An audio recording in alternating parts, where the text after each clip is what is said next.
the war has sprouted.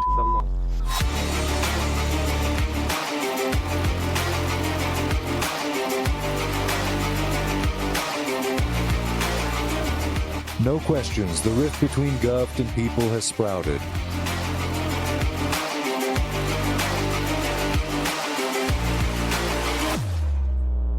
To enter or not to enter, that is the query. For the initial time in a lengthy time, the Weimar Triangle assembled in Germany to talk about urgent matters. Leaders of Germany, France and Poland are sworn friends, bound by a yellow-blue chain of problems. It would be too much between them and Skrit. Diplomatically in the current situation. Watch your hands. Paris accuses Berlin of leaked secret negotiations, which revealed France's direct involvement in the conflict in Ukraine.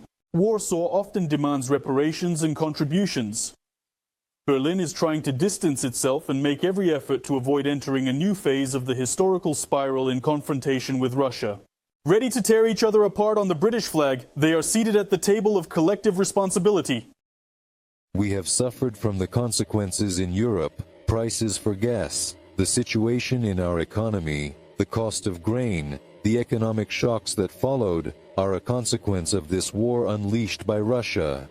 In the event of Russia's victory in this war, trust in Europe will completely diminish. What would be the level of trust in our land towards the state, the European Union, and its members who allowed this to happen? You will laugh, but Poland played a defining role in the corrupt European geopolitical troika at the gathering. Tusk brought news and orders from the White House. The day before, he had a meeting with Biden and, without any modesty, literally announced on the steps that Macron and Scholz are waiting for his information. They're already openly vying for favorite wife status of the gentleman.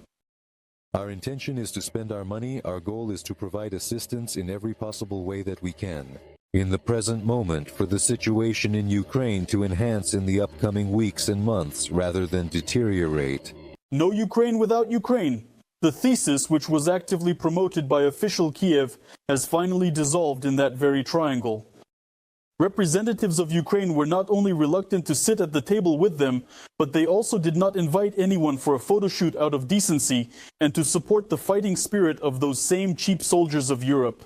We firmly and unwaveringly support Ukraine. We have made it clear from the very beginning, and this support will remain in effect for as long as it is necessary. It is evident that we provide support to Ukraine. Additionally, it is evident that we are not engaged in a war with Russia. Our shared objective was and continues to be to guarantee that Ukraine has the capability to effectively protect itself from Russian aggression. Despite the rapidly increasing density of encouraging statements, the cannons in Ukraine have not learned to shoot with these fiery speeches. Scholz once again pledged to buy additional weapons on international markets and utilize the funds from frozen Russian assets in Europe for this objective.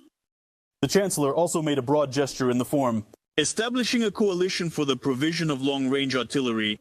However, the effort to showcase extensive backing for Ukraine, at least verbally, is progressively encountering a distinct response from Western society. There is a clear understanding that the subsequent escalation will be paid for with their lives.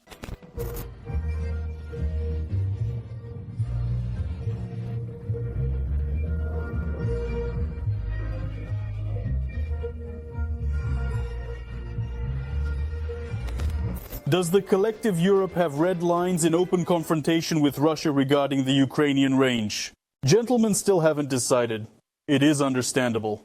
Zelensky with his problems has long been in the 10th roles in a big European game. Each of those present was solely focused on their role in the future transformation of the EU. Regarding blind guides, Andrei Syke in the screenshot section.